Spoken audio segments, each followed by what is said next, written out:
어, 성경은 우리가 저도 뭐 어릴 때부터 계속 성경을 읽고 또 듣고 가르침을 받아왔지만 또 뭐 신학교에서도 성경을 계속 이렇게 여러 가지 분야로 가르치고 있는데 성경은 한 가지예요. 목적이 한 가지. 뭔가 하면 성경의 목적은 하나님이 인간을 어떻게 거룩하게 하시는가 하는 거거든요. 성경은 그 한 가지 목적으로 기록이 되었습니다. 하나님이 인간을 어떻게 거룩하게 하시는가 하는 이 부분이에요.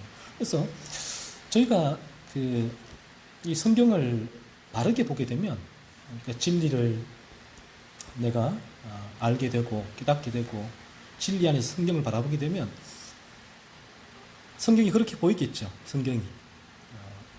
그래서 제가 거듭나게 되면 성경이 열린다라는 표현을 쓰거든요. 거듭난 사람에게는 성경이 열린다는 표현이 프란시스 쉐프도 그런 얘기를 합니다. 거듭나지 않은 대학 교수, 신학교 교수보다 거듭난 저 산골의 까막눈 할머니 아이들이 훨씬 더 지혜롭죠. 성경을 보는 눈이 열려 있다라고 얘기를 합니다. 그럴 수밖에 없죠. 우리가 거듭나게 되었으면 성경이 기록된 비로소 바른 목적을 알게 돼요. 그러니까 성경은 우리도 뭐 계속해서 성경을 교회에서 많이 가르침을 받았지만 성경은 이야기책이 아니에요. 이야기책. 하나님이 6일에 천지를 창조하셨고 바벨탑을 쌓았는데 하나님이 무너뜨리셨고 다윗이 골리앗을 이기고 카타르시스를 느끼고 예수님이 마구간에 오셨고 사람이 되어서 그 성탄절을 지키고 또 예수님 부활하고 부활하시고 부활절을 지키고 뭐 이런 이제 성경은 스토리가 아니에요. 성경이 왜 이런 얘기들이 스토리가 곳곳에 있는가 하면 이 한 가지 목적을 달성하기 위해서 입증하기 위해서 이러한 스토리가 다 있는 부분이에요. 그래서 그게 뭔가 하면 하나님이 어떻게 죄인을 거룩하게 하시는가, 인간을 거룩하게 하시는가 하는 부분이에요. 그래서 왜 인간이 거룩해져야 하는가 하면 그래서 성경에서 말씀하는 거예요. 하나님이 그래서 천지 창조가 나오죠. 하나님 천지를 창조하셨고 그리고 인간을 마지막 날 창조를 하셨죠. 아담과 하와를 창조를 하셨는데 창세기 3장에서 아담과 하와가 뱀 사탄의 유혹을 받아서 선악을 알게 하는 과실을 먹으면서 죄가 들어오게 되잖아요. 죄가 들어와서 이제 모든 인간이 그 죄의 지배 가운데 이제 있게 된 거죠. 그래서 성경의 이 부분들은 그냥 얘기가 아니에요. 성경은 왜 인간이 죄인이 되었는가 하는 부분입니다. 그래서 저나 여러분이 우리가 예배 전에도 잠깐 한 주간에 우리의 죄를 돌이켜보며 기도하는 시간이 있는 이유가 뭔가 하면 내가 왜 이런 죄를 짓지? 내가 왜 내 안에서 이러한 악한 마음이 생기지? 왜 이런 분노가 생기지? 미움이 올라오지? 시기와 질투와 온갖 이런 악들이 내 마음에 생겨나지? 했을 때 이 세상은 몰라요. 세상은 왜 그런지를 바른게 진단을 내릴 수가 없습니다. 세상적인 진단은 전혀 다른 진단을 내리죠. 가정교육의 문제다. 또 일반 교육의 문제다. 자란 환경의 문제다. 그리고 많은 상처를 받아서 그런 것이다. 사이코패스다. 소시오패스다. 뭐 이렇게 진단을 내리죠. 하지만 성경은 그렇지 않다는 거예요. 저나 여러분이나 전부 다 사이코패스가 될 수 있고 소시오패스가 다 될 수가 있어요. 이게 성경이 하는 말이에요. 그래서 김태형입니까?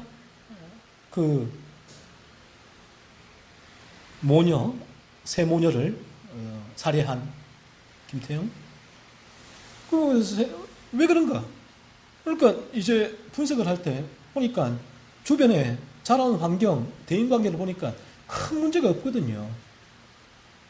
전문가들이 분석할 때 이 사람이 사이코패스냐 소시오패스냐 했을 때 게임을 할 때도 큰 문제가 없었거든요. 소통도 했고 주변에서도 뭐 그런 부분들이 얼핏 뭐 분노는 있었고 했지만 사람을 살해할 정도의 그러한 빗나간 그런 상태는 아니었다는 거예요. 그러니까 분석을 해도 그러니까 나오는 분석이 소시오패스인가 보다 뭐 그 정도인가 보다 라고 분석이 되어지는데 사실은 누구나 다가 여기 있는 저도 여러분도 그 김태형이 될 수가 있단 말이에요. 성경이 하는 말이에요. 내 안에 끓어오르는 분노가 어느 순간에 일반 은총이 그 분노를 덮어요. 김태형이가 잡히고 왜 무릎을 꿇어요? 본인이 죄송하다라고 얘기해서 무릎을 꿇잖아요. 그분이 일반 은총이에요. 일반 은총. 법 앞에서. 그리고 반성문을 계속 쓴다고 하잖아요. 왜 그래요? 새 모녀를 살해할 때는 그렇게 잔인하게 죽여놓고 감옥에서는 반성문을 계속 내고 감형을 받으려고 사죄하고 있단 말이에요. 왜냐하면 일반 은총이에요. 법이에요. 법과 양심에 호소를 하는 거예요. 이제. 그런데 우리 인간이 여러분도 똑같은데 내 안에 끓어오르는 죄가 어느 순간 이 일반 은총, 법과 양심을 뚫는 순간이 있어요. 내가 제어하고 억제하지 못하는 분이 너무 미움이 시기와 질투가 악이 차오르면서 그 일반 은총을 뚫고 나올 때 그때 우리는 다 김태형이 돼. 살인마가 돼. 그래서 성경이 죄를 정의할 때 성경이 정의는 이 세상의 정의와 달라요. 세상은 우리가 사람을 칼로 찔러 죽이면 살인했다라고 얘기하잖아요. 그런데 성경의 살인의 정의는 달라요. 내가 마음으로 저 형제를 미워했으면 살인했다라고 얘기를 해요. 살인죄라고 해요. 왜 그런가 하면 모든 살인은 미움에서 일어나요. 분노, 미움에서 일어나게 되고 그래서 내 마음에 미움이 차오르면서 이 살의가 동반이 되죠. 성경에서 우리가 이 얘기가 가인과 아벨의 얘기가 그냥 이 얘기가 아니에요. 그 얘기가. 왜 가인과 아벨의 얘기를 성경이 기록했냐 하면 가인이 아벨을 미워했잖아요. 시기했잖아요. 시기 질투. 아벨이 동생이잖아요. 가인이 동생 아벨을 시기 질투하고 미워해서 죽여버렸잖아요. 이게 인간이에요. 그리고 오늘 이 요셉의 이야기. 요셉의 이야기가 이 재밌는 얘기가 아니라 인간이 얼마나 악한가를 보여주는 얘기예요. 스토리가. 성경은 그걸 말하고 있는 거예요. 요셉의 형들이 보세요. 이 동생 요셉을 그 형들이 시기 질투했잖아요. 그 미움이 올라와서 성경은 죽이고자 한 거죠. 그래서 죽이려다가 미디안 상인들에게 팔아넘겨 버렸어요. 요셉을. 이게 인간이에요. 그래서 성경에서 말하는 바가 뭐냐 하면 와, 그 형들이 나쁘네. 가인이 나쁘네. 다윗을 죽이려고 했던 사울이 다윗을 얼마나 죽이려고 했습니까? 특수부대를 풀어서도 죽이려고 했잖아요. 와, 사울 나쁘네. 아니에요. 성경이 하는 말은 뭔가 하면 나나 여러분이나 모두 다가 가인이다. 가인과 똑같다. 요셉을 죽이고자 했고 팔아넘긴 요셉의 형들과 똑같다. 다윗을 죽이고자 했던 사울과 똑같다. 성경은 그 부분을 말씀하고 있는 부분이죠. 여러분의 심령과 마음에도 이런 죄들이 올라오는데 성경은 말씀합니다.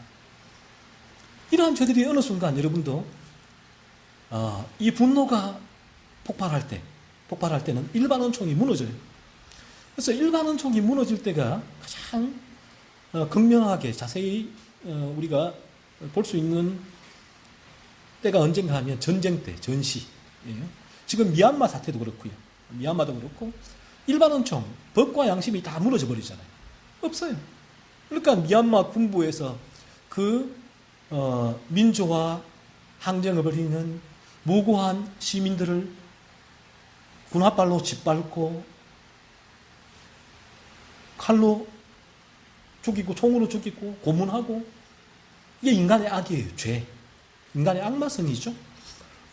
이런 인간의 악마성이, 와 미얀마 군인들 나쁘네. 나쁘죠. 그게 죄예요.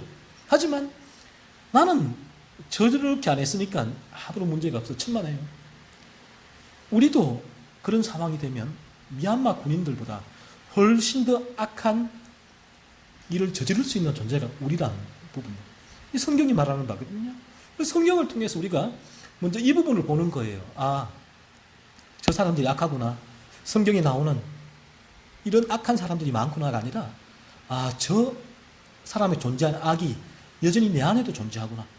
내 안에도. 지난 한 주간 여러분 한번 삶을 돌이켜 보십시오. 여러분 안에 얼마나 많은 악들이 올라왔습니까? 얼마나 분노했습니까? 얼마나 미워했습니까? 얼마나 시기질투했습니까? 얼마나 다른 사람들 욕했습니까? 험담했습니까? 죽이고 싶은 마음이 들었습니까? 온갖 나쁜 마음이, 생각이 여러분에게 떠올랐습니까? 성경이 그 부분을 우리에게 밝혀주시는 거예요. 우리가 이런 존재라는 부분, 이러한 존재. 그래서 우리가 이러한 성경의 가르침이죠. 성경을 들을 때에, 아, 성경은 재밌는 이야기가 아니라 성경을 제대로 듣게 되어지면 성경을 통하여서 여러분의 마음을 보게 돼요. 마음 상태. 내가 어떤 존재인지를 알게 된단 말이에요. 아, 내가 이런 존재구나. 내가 죄로 물들어 있는 존재구나. 저는 제 존재를 보게 했을 때 저는 제가 아주 괜찮은 사람이라고 생각을 했었단 말이에요. 하지만 성경을 통해서 내 안에 이런 죄악들이 끊임없이 넘쳐 흐르고 이런 죄가 나를 지배하는 존재라는 사실을 바라보게 되었을 때에 골룸보다 더 추한 존재가 나구나라는 사실을 깨닫게 되었죠. 이 실제라는 부분이에요. 자, 그러면 성경이 하는 일이 뭔가 하면, 성경이 제가 얘기했죠. 어떻게 죄인을 거룩하게 만드는가, 하나님께서 어떻게 죄인을 거룩하게 하시는가 하는 부분이 성경이 기록된 목적인데, 자 보세요. 하나님께 죄인을 거룩하게 하시는데 이 죄인, 우리란 말이에요. 아담의 원죄로 지금 우리의 마음에 물들어서 우리가 이런 죄를 범해요. 여러분이 아무리 부인하고자 해도 여러분에게서는 이런 죄가 끊임없이 일어날 거예요. 성경은 바로 그 이유가 아담의 원죄로 우리의 마음이 물들어 있기 때문에, 그 죄의 지배를 받고 있기 때문에 너희가 그런 열매를 맺고 있다라고 말하고 있는 부분이에요. 그래서 사실은 이 모든 인간은 똑같아요.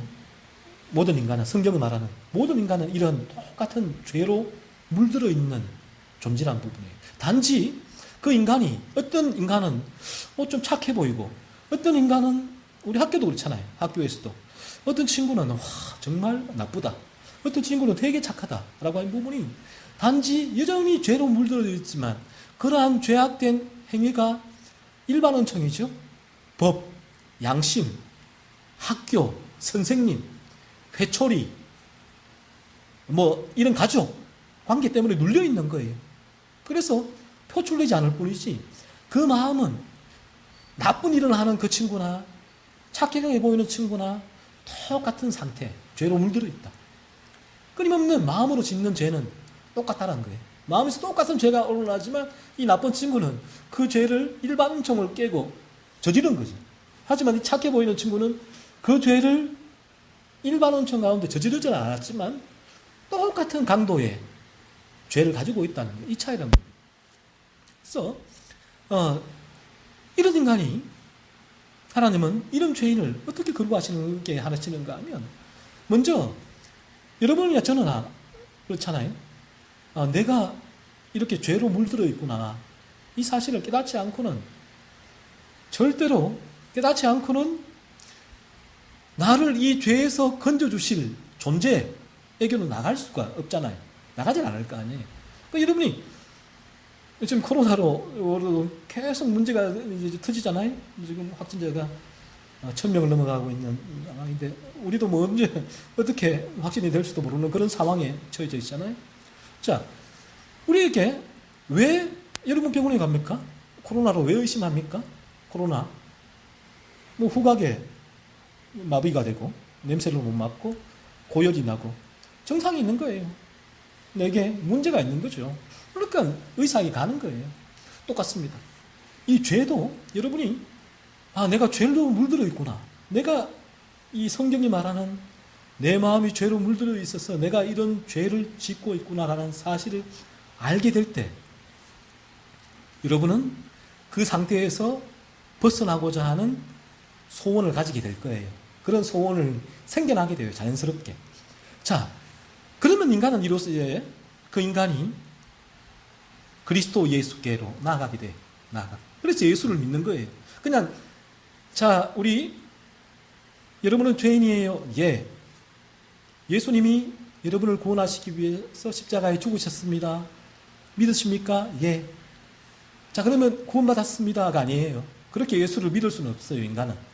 성경이 어떻게 우리가 예수를 믿는가 했을 때는, 예수를 믿는 믿음은 자연 발생적인, 자연스러운 믿음이죠. 내가 죄로 물들어 있고, 그래서 이 죄에서 너무 싫은, 그 상태가 싫은 거예요. 죄로 물들어 있다는 그 상태를 깨닫게 되는 순간부터 이제 그 상태가 싫어지는 거예요, 여러분이. 막 싫어지고, 내가 미워지는 거죠, 그 상태가. 내가 이런 죄를 오늘도 분노를 하고, 미워하고, 시기 질투하고, 온갖 악을 저지르는 내가 너무너무 싫은 거예요. 그런데 또 그 죄를 짓고 있는 거예요. 왜? 내 마음이 죄로 물들어 있으니까. 그러니까 이런 상태를 깨달은 인간은 이러한 상태에서 벗어나기 위해 소원을 하겠죠.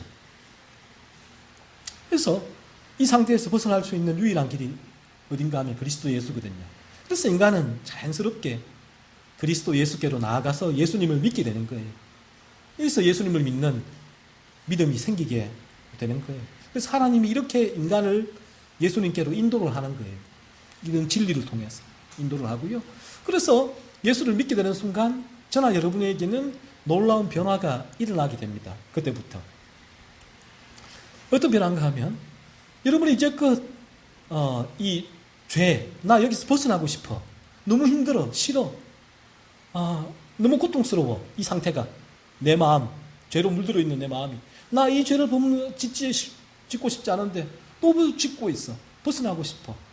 라고 했는데 예수를 믿는 순간 그런 상태에서 쑥 빠져나와요. 그래서 이전처럼 분노가 여러분을 불태우지 못해요. 와! 미움이 여러분을 불태우지 못해요. 와! 시기와 질투가 여러분을 불태우지 못해요.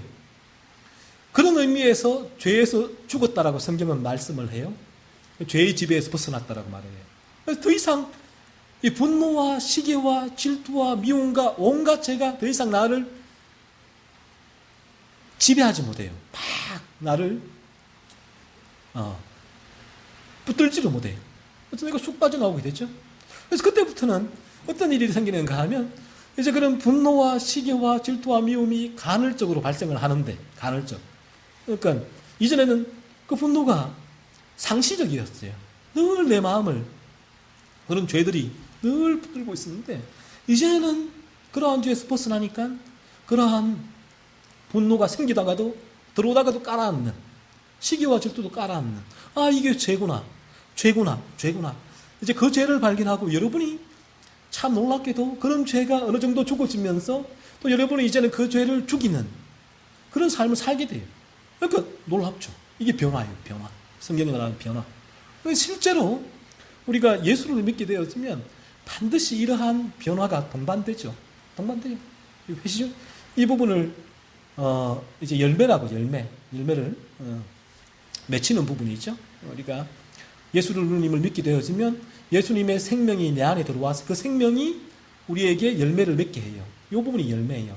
그래서 성경은 이게 다예요. 이렇게 성경이 말하고자 하는 바는 저나 여러분은 죄인이라는 사실을 알려주고요.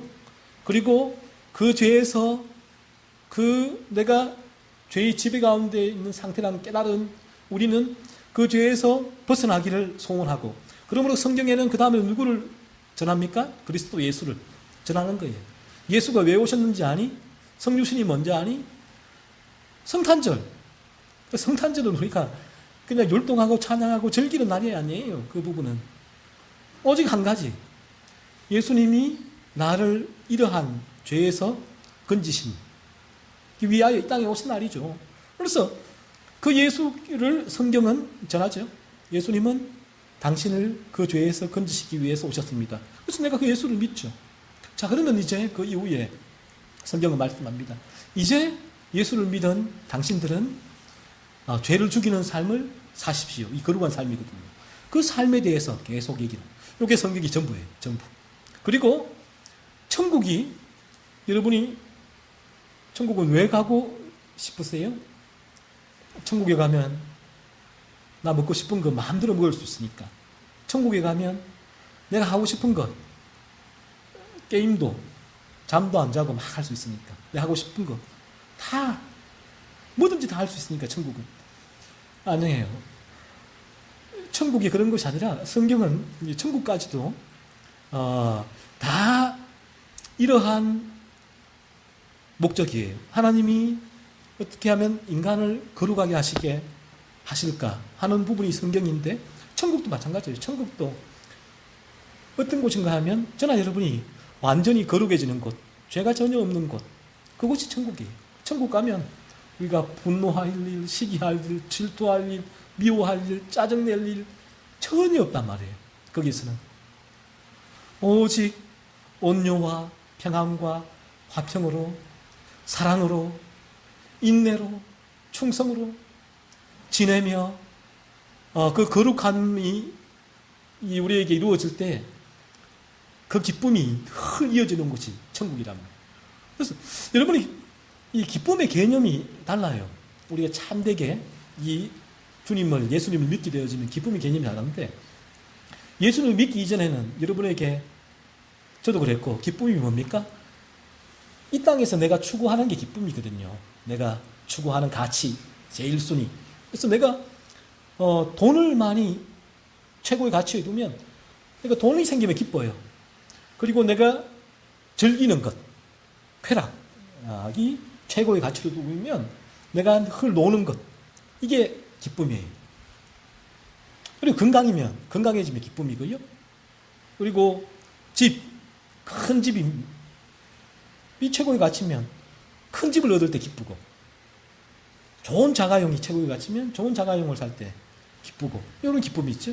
하지만 거듭나게 되어지면 이런 기쁨이 바뀌어집니다. 어떻게 바뀌어지는가 하면, 이런 기쁨이 최고의 가치가 바뀌어요. 가치가 여러분에게 내가 추구하는 최고의 가치가 이제는 죄를 죽이는 삶이 돼요.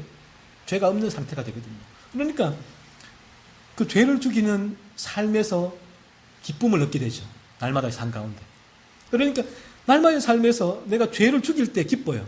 하지만 또 내가 죄의 유혹에 휘말릴 때, 저도 지금도 죄의 유혹에 끊임없이 흔들리거든요. 넘어지기도 하고 해요. 그러니까 성경은 그래서 애통한다. 애통. 기쁨의 반대잖아요. 그러니까 거듭난 사람은 죄를 지을 때 애통해요. 아파요. 괴로워요. 하지만 또 그 죄가 죽어질 때, 죄를 죽일 때 기쁨이 오죠. 자, 이 기쁨이 천국에서는 영원히 이어져요. 영원한 기쁨. 왜? 내가 추구하는 최고의 가치가 천국에서는 영원히 이루어지니까. 영원한 기쁨이 이루어져요. 천국에 대한 개념이 달라지게 되죠. 그래서 왜 제가 먼저 이런 말을 드리냐 하면, 오늘 잠깐 살펴볼 텐데, 요셉이 거듭난 사람이거든요. 그러니까 성경이 오늘 요셉을 통해서 하고 싶은 얘기는 뭔가 하면, 요셉에게서 죄가 죽어진 상태가 어떤 상태인지를 우리에게 말해주는 거예요. 거듭났을 때 요셉에게 맺어지는 회심의 열매, 즉 죄가 죽어지는 삶이 어떠한 삶인지. 자, 무슨 말인가 하면, 우리도 거듭나면 요셉과 같은 삶을 살게 된다는 거죠. 요셉만이 바울이나 요셉이나 다윗이나 모세, 우와 대단한 분들이야. 성경은 그렇게 말하는 게 아니고요. 우리도 거듭나면 그분들과 똑같은 삶이 우리에게 이루어진다, 그 말을 하고 있는 거예요. 성경은. 거듭나지 않았을 때는 반대겠죠. 오늘 요셉이 거듭난 사람인데 요셉에게 어떤 형들과의 다른 삶이 있었는가? 거듭났을 때만 가능한 열매예요. 먼저 요셉은 이렇게 얘기를 하죠. 5절 말씀 보면 요셉이 형들이 요셉을 팔았다가 애굽에서 요셉이 총리가 되고 이제 형들이 다 들키죠. 이제 그때 알게 되죠. 이제 곡식이 없어서 애굽으로 왔다가 이제 요셉이 곡식을 주게 되고 요셉이 오픈을 하죠. 내가 형 동생입니다. 요셉입니다. 당신들이 오늘도 5절에서 보면 4절에 보면 요셉이 당신들이 애굽의 판자라라고 얘기했잖아요. 형들 당신들이 나를 애굽에 팔았잖아요. 나 그게 요셉이에요 라고 얘기를 해요. 그러니까 형들이 어떤 마음이 들었을까요? 와, 우린 죽었다. 우리가 요셉을 죽이려다가 구덩이 파서 던져놓다가 이제 미디안 상인에게 팔아넘겼는데, 그래서 요셉은 우리하고는 이제는 전혀 만날 일이 없는 줄 알았는데, 근데 지금 요셉이 엄청난 권력자가 된 거예요. 애굽의 제2인자 정도인데 요셉이 총리 대신으로 그들 앞에 서 있는 거죠. 요셉의 말 한마디면 형들은 다 죽을 수 있는, 형들의 생사 여부를 쥐고 있는 권력자가 요셉이랍니다. 지금 그 당시에. 자, 그런데 요셉이 어떻게 했습니까? 여러분 같았으면 어떻게 했을까요?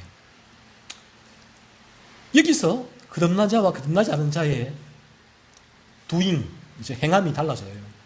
그래서 doing이란 부분은 존재죠. being이 존재에서 doing, 행함이 나와요. 무슨 말인가? 포도나무에서는 포도 열매가 맺히고요. 가시나무에서는 가시가 맺히고요. 이리는 이리처럼 살고요. 양은 양처럼 살아요. being doing이란 말이에요.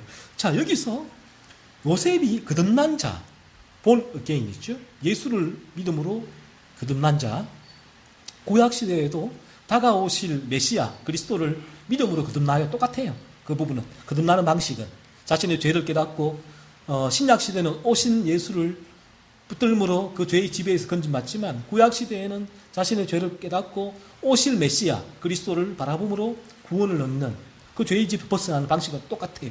그렇게 거듭나게 되어지면, 구원받게 되어지면 그 이후에 열매도 똑같이 맺히게 되어지는데, 오늘 요셉은 5절 말씀 보면 당신들이 나를 이곳에 팔았다고 해서 근심하지 마소서, 한탄하지 마소서, 하나님이 생명을 구원하시려고 나를 당신들보다 먼저 보내셨나이다 라고 말을 하죠.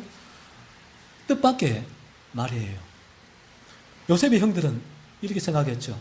우리 죽었다, 이제 죽었구나. 모든 것을 포기했을 수도 있겠죠. 자기들 한 일이 있으니까 죽었다. 그런데 요셉은 어떻게 합니까? 전혀 달라요. 그 형들을 해코지 하지 않자. 감옥에 넣지도 않고, 너 한번 당해봐. 복수심에. 중국 영화 보면 누가 이제 자기 가족을 죽이면 3년 동안 복수의 칼을 갈다가 복수를 하게 되잖아요. 이런 스토리가 많잖아요. 거듭나지 않았더라면 요셉은 복수의 칼을 갈았을 거예요. 두고 보자. 만나기만 해봐라. 두고 보자. 그리고 애굽의 총리 대신이 되었을 때에, 그 권력자가 되었을 때에 두고 보자. 걸리기만 해라. 하고 있을 거예요. 그런데 요셉은 달랐죠. 요셉은 형들에게 그런 복수심을 가지지 않았습니다. 심지어 분노, 미움도 가지지 않았습니다. 뭐라고 말합니까? 하나님이 형들의 손을 통해서 나를 팔았습니다 라고 얘기를 해요. 지금 그 형들에게 곡식을 주게 하려고, 형들을 구원하려고 나를 하나님이 팔았습니다 라고 얘기를 하죠. 거듭났을 때 일어나는 놀라운 변화 하나가, 우리가 이런 하나님의 주권이라고, 주인된 권리라고 하죠. 이 주권을 믿어요. 하나님이 나의 모든 삶을 인도하시는구나. 내가 좀 일이 안 풀릴 때도, 일이 풀릴 때도 하나님의 계획 속에서 하나님이 주권적으로 나를 인도하시는구나. 이 사실을 믿게 되죠. 그리고 그 사실 속에서 이 형들이 한 일을 해석을 바라보게 되죠. 거듭난 자가. 그러니까 인간에 대한 그 행위에 대한 그걸 바라보는 것이 아니라 하나님이 한 일, 하나님의 주권을 바라보게 되죠. 거듭난 자의 변화된 모습이고요. 그리고 이 거듭났을 때 우리에게 일어나는 또 하나의 변화가 이러한 나에게 못되게 한 해를 끼친 자들에 대한 분노, 복수심, 미움이 죄의 유혹으로 올라오겠죠. 올라와도 줄어들어요. 그리고 내가 그 죄의 부분을 죄로 알고 죽이죠. 그래서 그를 더 이상 미워하지 않고 더 이상 분노를 하지도 않고 복수하지도 않아요. 요셉의 오늘 그래서 요셉은 먼저는 하나님의 주권을 믿었고요. 그 속에서 형들이 향한 일들을 바라보며 또 형들에게 분노 그리고 미움, 복수심을 품지 않았죠. 이처럼 우리가 거듭나기 전에는 우리는 끊임없이 우리에게 뭔가 조금만 나를 불편하게 하고 힘들게 하고 나를 어렵게 하고 괴롭히는 존재가 있으면 분노하게 되죠. 참을 수가 없어요. 그리고 미움이 올라오죠. 그리고 살의까지 막 올라오게 되죠. 그리고 이 부분을 계속 마음에 품고 있단 말이에요. 계속 마음에 품고 복수할 거야. 복수심을 가지게 되죠. 하지만 우리가 거듭나게 되어지면 참 놀랍습니다. 요셉과 같은 이러한 도인이 나오게 돼요. 빙이죠. 그러니까 거듭난 존재, 빙에서 도인이 나와요. 거듭나기 전에는 1위였다면 1위의 도인, 물어뜯는 거죠. 하지만 거듭나게 되어지면 1위가 양으로 바뀌어요. 존재가 바뀌죠. 그러니까 양의 도인이 나오는 부분이에요.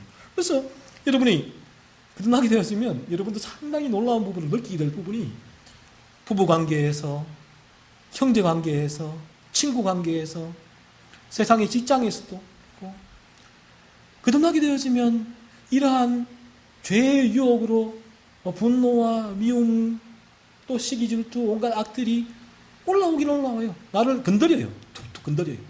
하지만 이 부분이 나를 지배하지 못해요. 죽어요. 건드리지만 죽어요.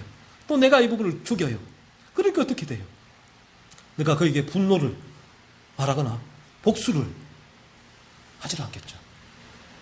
이 부분이 실제로 내게 변화가 좀 나니까 얼마나 놀랍습니까? 이게 복음의 능력이에요. 여러분이 교회에 나오게 될 때, 바르게 교회에 나와서 바른 진리를 듣게 될 때, 여러분이 이러한 거듭남, 예수를 믿게 되고, 예수를 믿게 되면 이러한 변화가 반드시 여러분에게 따라오게 되는 것입니다. 그래서 로이드 존스 목사님은 이렇게 얘기를 해요. 거듭나기 전에는 우리가 이 모든 인간은 사탄의 지배 가운데 있다라고 얘기해요. 사탄의 지배. 와, 이렇게 예쁜 아기가 어떻게 사탄의 지배 가운데 있지? 성경이 그렇게 험한 말을 하지? 하지만 이 부분이 성경은 인간의 실제 상태를 말하고 해주는 부분이에요. 조그만 아기라도, 귀여운 아기라도 사탄의 지배 가운데로 그 마음이 죄로 물들어 있다. 사탄의 영역에 있다라고 얘기해요. 하지만 우리가 이 진리를 듣고 죄를 깨닫고 예수를 믿음으로 거듭나게 되어지면 이 사탄의 영역에서 그리스도의 왕국, 하나님의 왕국으로 영역 이동을 해요. 그래서 이제 사탄이 나를 지배하지 못해요. 이제는 하나님이 나를 지배하죠. 그리스도가 나를 지배하죠. 그런데 왜 죄의 유혹, 죄가 나를 건드리느냐 했을 때 이 땅 가운데서 사탄이 하나님의 왕국의 주변, 근처에 와서 고함을 지른다는, 로이 존스 목사님 표현이에요. 막 겁을 준다는 거죠. 고함을 지른다. 막 겁을 준다. 겁을 먹기도 하고. 이 부분이 죄의 유혹이라고 로이 존스 목사님 말씀을 해요.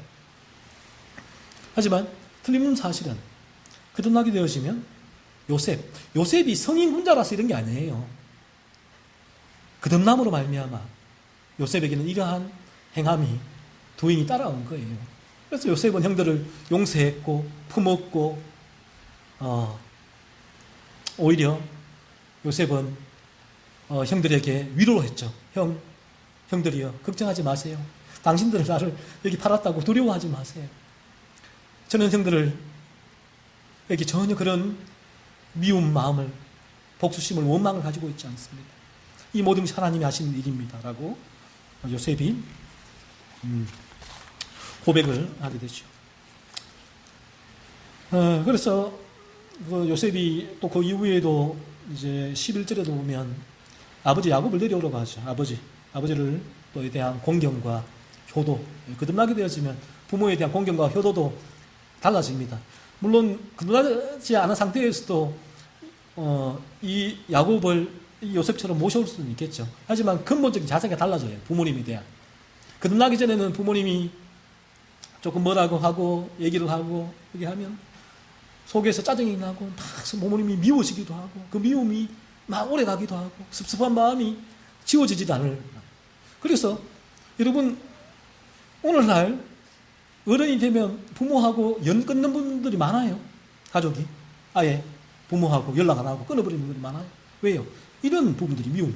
하지만 거듭나게 되어지면 부모님이 나에게 어떠했음에도 불구하고 나는 부모님에 대한 그러한 공경의 마음을 가지고 있죠. 내 마음이. 그래서 이제 부모님에 대한 애틋한 마음, 사랑의 마음을 가지게 되는 변화가 오게 돼요. 이러한 부모에 대한 공경도 거듭남의 여들매다 하는 부분이고요. 그래서 한 주간 여러분이 오늘 요셉의 요셉의 얘기를 우리가 들으면서 읽으면서 여러분이 기억해야 될 부분은 나에게도 거듭날 때만이 나에게 이러한 요셉과 같은 내 안에 있는 죄가 죽을 수 있겠구나 라는 부분을 여러분이 기억하시고요. 그리고 한 주간 요셉에게서 거듭났을 때 일어난 그 요셉의 도잉의 반대, 거듭나지 않았을 때에 인간에게 일어나는 나에게 좀 내가 싫은 사람, 나에게 힘들게 한 사람, 짜증나게 하는 사람, 불편하게 하는 사람에 대한 분노와 미움과 시기와 질투와 욕과 거짓과 험담들이 여러분 마음에 일어날 때 이게 죄구나, 내 마음이 죄로 물들어 있구나, 그 부분을 여러분이 한 주간 계속 살피십시오. 계속 그렇게 살피면 어느 순간 하나님이 여러분을 여러분의 마음이 죄로 물들어 있구나 그 사실을 깨닫게 하시고 그래서 예수께로 나가게 하세요. 예수를 믿게 되면 여러분에게 자절로 이런 변화가 일어나요. 여러분에게 어떤 면에서 거짓말하지 마세요 라고 이렇게 여러분에게 얘기를 하는 것은 어떤 의미에서는 무의미해요. 죄로 물들어 있는 인간은 끊임없이 거짓말을 할 수밖에 없거든요. 하지만 거짓말을 하는 것은 잘못된 것은 맞죠. 교육과 도덕과 윤리 면에서 문제가 있는 부분은 맞아요. 하지만 근본적으로 여러분에게 도덕과 윤리적인 일반론적 차원에서 거짓말을 하지 않아야 되는 것은 맞지만 하지만 교회에서는 도덕과 윤리를 가르치는 게 아니에요. 여러분이 거짓말하지 않을 수 있는 유일한 길은 여러분이 거듭나는 길이다를 교회는 가르치는 거예요. 그래서 거듭나지 않았을 때 사실은 여러분에게 착한 삶을 살아라 했을 때 그 부분은 불가능하죠. 한 주간 여러분이 이러한 죄들을 계속 살피고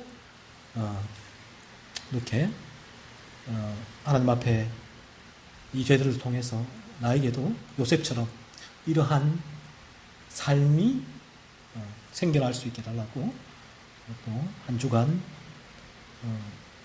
기도하시기 바랍니다. 기도하겠습니다.